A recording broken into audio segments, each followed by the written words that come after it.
વિપક્ષો દ્વારા સરકાર સામે લાવવામાં આવેલા અવિશ્વાસ પ્રસ્તાવનું તો સુરસુર્યું થઈ ગયું, પણ એ દરમિયાન જે 3 દિવસ ચર્ચા થઈ આ અવિશ્વાસ પ્રસ્તાવ ઉપર, એ ચર્ચા હજી પણ ચકડોળે ચડેલી છે. કારણ કે એમાં જે શબ્દોનો ઉપયોગ થયો હતો, રાહુલ ગાંધી દ્વારા જે ખાસ પર્ટિક્યુલર કેટલાક શબ્દો વપરાયા હતા, એ ચર્ચાના એરણે છે. તેમણે કહ્યું હતું કે મણિપુરમાં લોકોના મોત થઈ રહ્યા છે અને હું 19 વર્ષથી રાજનીતિમાં છું. આજે ફરી એકવાર રાહુલ ગાંધીએ પ્રેસ કોન્ફરન્સ કરી હતી.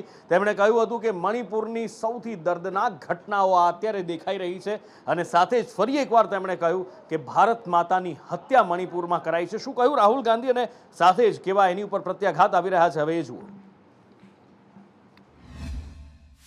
स्टेट की हत्या कर दी गई है और उसको चीर दिया गया है. इसलिए मैंने बोला हिंदुस्तान की हत्या मणिपुर में बीजेपी ने कर दी है. हमारे देश में क्या हो रहा है छोड़िए, नहीं जाना चाहते हैं, उसके भी कारण हैं, शायद मैं बता नहीं सकता हूं आपको. भारत माता की हत्या कर दी गई है मणिपुर में. तकरीबन 19 साल से राजनीति में हूं और मैं हर स्टेट में गया हूं. बाढ़ आए, तूफान आए, सुनामी आई थी, हिंसा होती है, हम जाते हैं. 19 साल के एक्सपीरियंस में जो मैंने मणिपुर में देखा और सुना, वो मैंने कभी पहले नहीं सुना था. રાહુલ ગાંધી કહી રહ્યા છે કે જે મણિપુરમાં મેં જોયું, જે સાંભળ્યું, એ આજ પહેલાં ક્યારેય પણ નથી જોયું. અને ફરી એકવાર જે સંસદમાં વાત કહી હતી, એ કેમ કહી હતી એ કહી અને પછી એ શબ્દો ફરી એકવાર એમણે દોહરાવ્યા છે. સ્વાભાવિક રીતે જ ભારતીય જનતા પાર્ટીમાંથી પણ આક્ષેપ વળતા પ્રહારો થવાના જ છે. અજય પાસેથી વિગતે જાણીએ. અજય,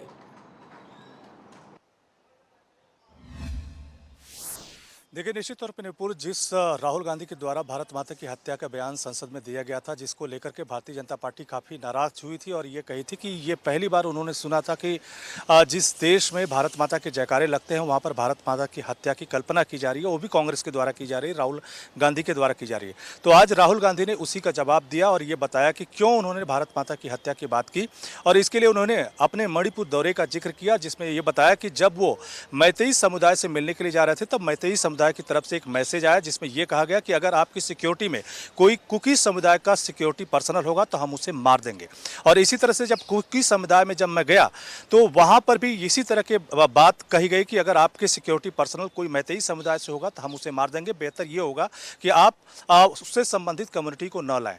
और इसी को आधार के बना करके राहुल गांधी ने कहा कि मैंने इसीलिए कहा कि समाज 2 हिस्सों में डिवाइड हो चुका है और मणिपुर में कहीं न कहीं हिंदुस्तान की हत्या हुई है. लेकिन साथ ही साथ राहुल गांधी ने यह भी आरोप लगाया कि मणिपुर में जो हिंसा चल रही है वो 2 दिनों के भीतर शांत हो सकती है अगर सेना के हवाले मणिपुर को कर दिया जाए. 3 दिन नहीं लग सकता है, लेकिन सरकार नहीं चाहती है कि मणिपुर में शांति बहाली हो और उसके कई सारे कारण हैं जिसको वो बता नहीं सकते.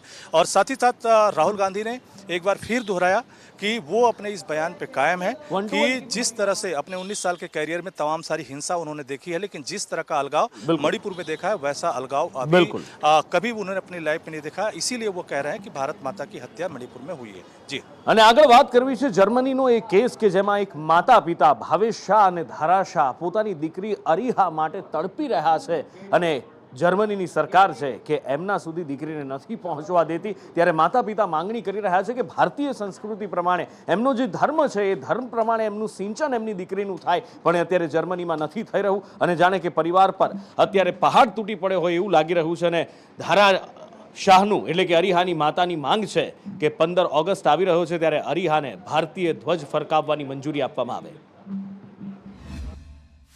बेबी अरीहा की मां एक बार फिर दिल्ली के जंतर मंतर पर धरने पर है. हमारे साथ बातचीत करने के लिए धारा शाह हैं. अच्छा, ये बताइए कि आज किस बात को लेकर धरना दे रहे हैं? આજે ખાસ જંતર મંતર પર આવવાનો અમારો એ ઉદ્દેશ્ય છે કે અરીહા એક ભારતીય નાગરિક છે. એ જ્યાં પણ રહે એના સંસ્કૃતિની, એની ભાષાની, એના ધર્મની, એ સાંસ્કૃતિક હકોની રક્ષણ થવું જોઈએ. તો અરીહાના ભારતીય હકોનું રક્ષણ થાય એના માટે આજે અમે અહીંયા આવ્યા છીએ. અમે જર્મન એમ્બેસેડરમાં, જર્મન રાજદૂતમાં જવાના છીએ. એ લોકોને અમારી એપ્લિકેશન આપવા, એક મેમોરેન્ડમ આપવા, આવેદનપત્ર આપવા કે તમારી જવાબદારી છે કે તમે અગર એક ભારતીય ગુજરાતી દીકરીને રાખી છે તો તમારી જવાબદારી છે કે તમે એના હકોનું રક્ષણ કરો. મને મોદીજીનો 2 મિનિટનો સમય મળે તો આખો કેસ એમને મૂકી શકું, કારણ કે વિદેશ મંત્રાલયમાં અધિકારીઓને મળીને મને થયું કે એમને પણ હજી કેસના ફેક્ટ્સ નથી ખબર. आपको तो आपने सुना धारा शाह को जिनकी तरफ से कहा जा रहा है या आरोप लगाया जा रहा है कि अरिया एक भारतीय लड़की है, उसे अपनी संस्कृति के साथ जुड़े रहने का अधिकार है। अरिया की जो मां है धारा शाह लगातार दिल्ली के दौरे कर रही हैं और आज दिल्ली के जंतर मंतर पर धरने पर हैं। दिल्ली से कैमरामैन राजू चौहान के साथ मैं अजय यादव, संदेश। તમારા જ ડિપાર્ટમેન્ટના એક વ્યક્તિનું મૃત્યુ થાય છે અને પોલીસ તપાસની તમે વાત કરી રહ્યા છો। આ શબ્દો હતા કોર્ટના, જ્યારે જૂનાગઢના એ પોલીસ કર્મીની મૃત્યુનો મુદ્દો કોર્ટની અંદર પહોંચ્યો હતો। એ પોલીસ કર્મીનો પરિવાર ન્યાય ઝંખી રહ્યો છે, પણ બીજી બાજુ જૂનાગઢ પોલીસ વાતોના વડા કરી રહી છે। મામલો કોર્ટમાં પહોંચ્યો અને કોર્ટ આકરા પાણી આવી છે। સંજય પાસેથી વિગતે જાણીએ। જે નુપુર હમણાં ઘણા એવા કિસ્સાઓ સામે આવ્યા છે જેમાં પોલીસે ગુનો નોંધવામાં બેદરકારી કરી છે। કોઈ અરજી કરે છે કે ભાઈ મારી સામે જાનનું જોખમ છે, અથવા તો કોઈ એવી અરજી કરે છે કે ભાઈ તેના પુત્રની અથવા તો તેના સગા સંબંધીની હત્યા થઈ ગઈ છે। પોલીસ આ કેસમાં તપાસ કરે, પરંતુ પોલીસે ફરિયાદ નહોતી નથી ને માત્ર ધક્કા ખવડાવવામાં આવશે। આવો જ એક જૂનાગઢનો કિસ્સો, અને એમાં પણ મૃત્યુ થયું હતું એક પોલીસ કર્મચારીનું, જેનું જૂનાગઢના ખેતરમાંથી લાશ મળીને તેના પિતાએ જ્યારે પોલીસમાં ફરિયાદ નોંધાવવાની વાત કરી ત્યારે ત્યાં જૂનાગઢ પોલીસ તેની ફરિયાદ નોંધતી નથી। આ સમગ્ર મામલો હાઈકોર્ટમાં પહોંચે છે અને હાઈકોર્ટમાં જ્યારે આ વાત પહોંચે છે ત્યારે હાઈકોર્ટ એ સંજ્ઞાન લે છે કે જૂનાગઢ પોલીસની કેટલી ગંભીર બેદરકારી છે, અને ત્યારબાદ તત્કાલીન એસપી છે તેમને પણ હાઈકોર્ટમાં બોલાવવામાં આવે છે અને તેમને પણ કહેવામાં આવે છે કે આ પ્રકારની ગંભીર બેદરકારી શા માટે દાખવવામાં આવી છે। પોલીસ કર્મીનું મૃત્યુ થયું છે છતાં પણ શા માટે તેમાં તપાસ કરવા માટે સમગ્ર વિભાગ, સમગ્ર બનાવની જાણ છે એ ગૃહ સચિવને કરવા માટે થઈને હાઈકોર્ટે આદેશ કર્યા છે।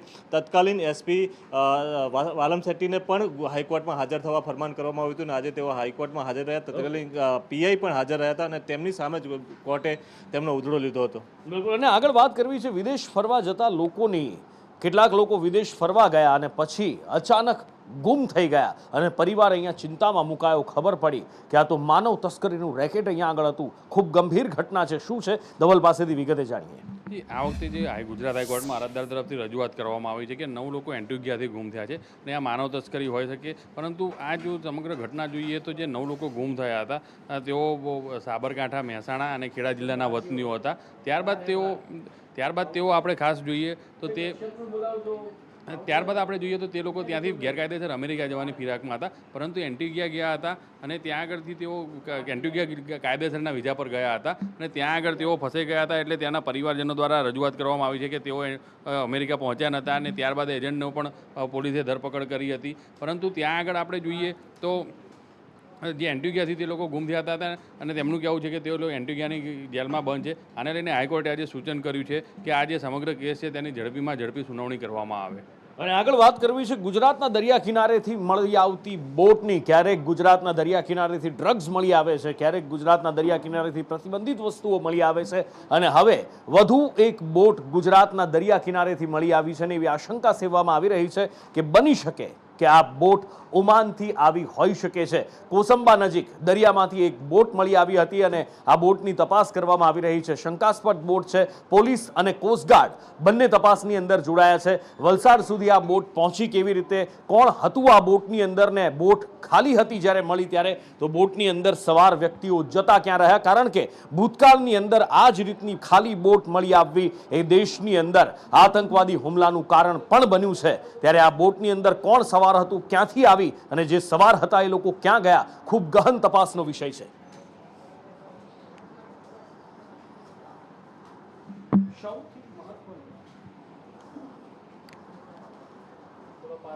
અને આગળ વાત કરવી છે મોંઘવારીના વધુ એક મારની, મોંઘવારીના વધુ એક ભરડાની। કારણ કે હવે ખાવું તો ખાવું શું એ સવાલ છે, કારણ કે શાકભાજી હોય કે પછી અનાજ કઠોળ હોય બધું જ મોંઘું થઈ રહ્યું છે। અને એમાં જ્યારે સાતમ આઠમનો તહેવાર આવી રહ્યો છે, રક્ષાબંધનનો તહેવાર આવી રહ્યો છે, શ્રાવણ મહિનો આવી રહ્યો છે અને તહેવારોની ભરમાર આવી રહી છે, તો સિંગતેલ પણ મોંઘું થયું છે। ધવલ પાસેથી જાણીએ। જીનુપુર આપણે 200 રૂપિયા કિલો ટોમેટા પણ ખાધા છે અને શાકભાજીના ભાવ, શાકભાજીની બજારમાં જઈએ ત્યારે સાંભળીને જ કાન કંઈક વામણા થઈ જાય એવું લાગી રહ્યું છે। ત્યારે એક નવો મોંઘવારીનો માર આવ્યો છે અને સિંગતેલના ભાવ જન્માષ્ટમી સામે છે, રક્ષાબંધન સામે છે, તહેવારો સામે છે, ત્યારે 30 રૂપિયાનો સિંગતેલના ભાવમાં વધારો થયો છે. એટલે હાલ સિંગતેલના એક ડબ્બાનો ભાવ 3130 રૂપિયા થયો છે, જ્યારે કપાસિયાના તેલમાં પણ 100 રૂપિયાનો વધારો થયો છે એક જ મહિનાની અંદર, જ્યારે સોયાબીનના તેલનો ભાવ પણ 1700 રૂપિયા ડબ્બો પહોંચી ગયો છે. આમ તેલના ભાવોમાં એવરેજ 30% વધારો નોંધાયો છે. મોંઘવારીના મારમાં પ્રજા કેટલી પરેશાન થશે એ તો હવે સરકાર જ જાણે. સાતમ આઠમનો તહેવાર આવી રહ્યો છે ને એ પહેલા મોંઘવારી કેવી માજા મૂકી રહી છે તો આપણે જોયું જ, પણ એની સાથે સાથે સૌરાષ્ટ્ર માટે આ સાતમ આઠમ એટલે કે જન્માષ્ટમીનો તહેવાર કંઈક ખાસ હોય છે. લોકમેળા ભરાતા હોય છે, આનંદ ઉત્સાહ અને ઉમંગ ચારે બાજુ છવાયેલો હોય છે ને એમાં રાઈડના સંચાલકોનું નિવેદન સામે આવ્યું છે કે રાઈડના ભાવમાં વધારો થશે. યાંત્રિક રાઈડની હરાજી બંધ રહી છે અને ભાવમાં વધારો માંગવામાં આવ્યો છે. જો આ ભાવ વધારો સ્વીકારી લે છે રાઈડના માલિકો તો પછી આ વખતે રાઈડના ભાવ 40 રૂપિયા નક્કી કરવાની માંગ હતી, જે રાઈડના 50 રૂપિયા ભાવ કરવાની પણ માંગ કરવામાં આવી છે. એટલે આ વખતની રાઈડ મોંઘી પડી શકે છે. નાની મોટી 100 રાઈડ રાખવામાં આવે છે રાજકોટના રોક મેળામાં. હવે જોવાનું એ છે કે મેળાનો રંગ ફિક્કો પડે છે કે પછી મેળાનો આ રંગ મોંઘો થાય છે. જે વસ્તુ સમજો કે કલેક્ટર શ્રી વેચે છે કે મેળા સમિતિ વેચે છે એની અંદર ભાવ વધારો 10% આવ્યો ફોર્મમાં, પણ એ 10% લઈને અમને 10 રૂપિયા આમાં વધારી દેવામાં આવ્યા, તો એ અમારા માટે અયોગ્ય છે. જો અમને આ જ ભાવે અમે માનો કે સમજો કે હરાજીમાં પ્લોટ લઈ છીએ, જે પેમેન્ટ અપસેટ પ્રાઇસ હોય એનાથી ઉપર પણ પ્લોટ લઈ છીએ, તો આ બાબતે અમે માનનીય શ્રી મેળા સમિતિને તેમજ કલેક્ટર સાહેબને લેખિતમાં એવી રજૂઆત કરી છે કે અમારે ભાવ વધારામાં 50 રૂપિયા જોઈએ, નાની રાઈડના 40 રૂપિયા, બાળકો માટે જે છે એના માટે તો અમે 40 રૂપિયાની જ માંગણી કરી છે, પણ જે મોટી રાઈડ છે કે જેનું ટ્રાન્સપોર્ટિંગ ખર્ચ મોંઘું પડતું હોય તો 50 રૂપિયા ટિકિટ જો હશે તો અમે તમારી સાથે ત્યાં આવશું. અને આ સાથે જ વોર રૂમમાં અત્યારે સમય થયો છે આપનાથી વિદાય લેવાનો.